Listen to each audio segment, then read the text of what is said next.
అప్పట్లో రాముడంటే ఎన్టీఆరే కానీ ఈ జనరేషన్లో రాముడంటే మాత్రం ఎందుకో మహేష్ బాబు ఫేసే గుర్తొస్తున్నట్టుంది అందరికీ.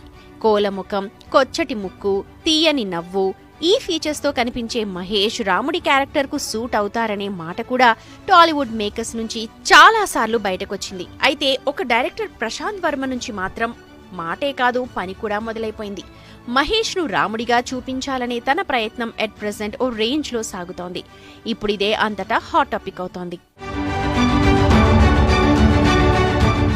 రీసెంట్ గా హనుమాన్ మూవీతో పాన్ ఇండియా రేంజ్ లో సూపర్ డూపర్ హిట్ కొట్టిన ప్రశాంత్ వర్మ ఈ సినిమా తర్వాత జై హనుమాన్ సినిమాను మొదలుపెట్టారు.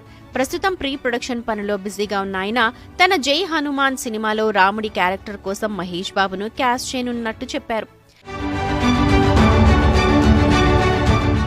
శ్రీరాముడిగా తన మైండ్ లో ఉంది సూపర్ స్టార్ మహేష్ బాబు అని చెప్పిన ప్రశాంత్ వర్మ రాముడి పాత్రలో ఆయనను ఎడిట్ చేసిన ఫోటోలను సోషల్ మీడియాలో చూశానన్నారు. తన ఆఫీస్లో కూడా మహేష్ బాబు ఫోటోలను రాముడిగా రీక్రియేట్ చేసినట్టు చెప్పారు. దీంతో మహేష్ బాబు ఫ్యాన్స్ ఖుషి అవుతున్నారు. రాముడిగా మహేష్ ని చూస్తూ అంతకన్నా భాగ్యం తమకేముంటుందంటూ కామెంట్స్ చేస్తున్నారు.